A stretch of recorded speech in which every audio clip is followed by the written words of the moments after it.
Operation Mayon 2023 DZGB Special Coverage. Naraman po sa Mayon Advisory kan FIVOLCS. Jen, good morning, Jen. Good morning, VP Henry. Good morning sa mga paraantabay.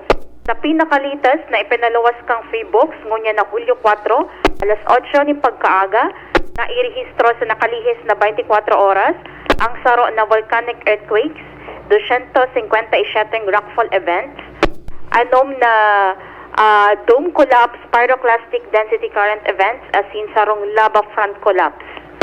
Na-i-record man o nahiling man ang banaag o crater glow, maluya na pagbulos kang lava hali sa summit crater.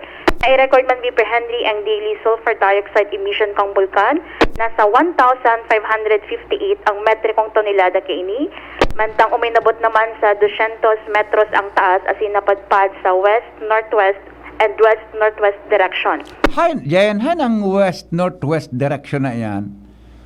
West-northwest, Ginubatan area, Kamalig. Pasiring sa Kamalig, Ginubatan, and Going Ligao. Oh, west-northwest. Yes, VP Henry. Kamalig, Ginubatan, Iligaw area. Yes, Napadpad Roger. naman. Okay, Opo. go. O inabot man sa 200 ang plume iyungan ipuin na napadpad sa naging direksyon. Ano daw po nang isuggesta daw sa FIVOLCS yan? Pag nag-forecast kay Arugan, i-specify na kung pasain na barang lugar. Iyo, pwede ko ta, Diba? VP Henry. Imbes na, ano to? West-northwest? Mhm, Sabihin yes. ko na nga ini ngayang Kamalig, Ginubatan, Ligaw Quadrant, kan mayon volcano. Mas klarado.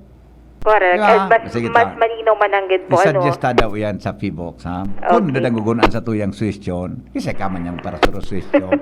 Sabi Kung baka baga- lamang dangugun kita, ha? Okay, sige, Sabi ba, go. VP, pag sinuggest mo, pwedeng dangugon talaga. Hindi, bako, nakusog ka sa rawayan ka.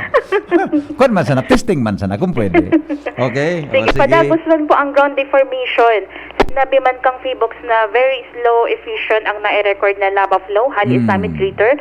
So, sa Miisigali, VP Henry, so 2.7 kilometro, nasa 2.8 kilometro ng Naglaba, Unyan. Miisigali. Yes, opo. And Mantinido sa Bungagali, nasa 1.3 kilometro, as in ang pag-collapse kang lava ninsagod sa 3.3 kilometro, as in dyan sa Basudgali, nasa 4 kilometros Manggiraray. Patakot kini padagos Manggiraray, ang Ang pag-irong baso din facing Santo Domingo, ano? Di ba? Roger, VP Henry, opo. Pasod gali.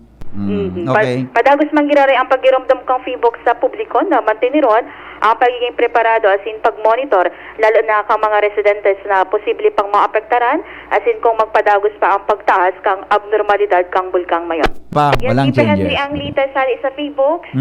Jenny Balyaran Kaibas, digi sa newsroom si Direct Mar, Angel and Nicole, maray na aga. Operation Mayon 2023 DZGB Special Coverage.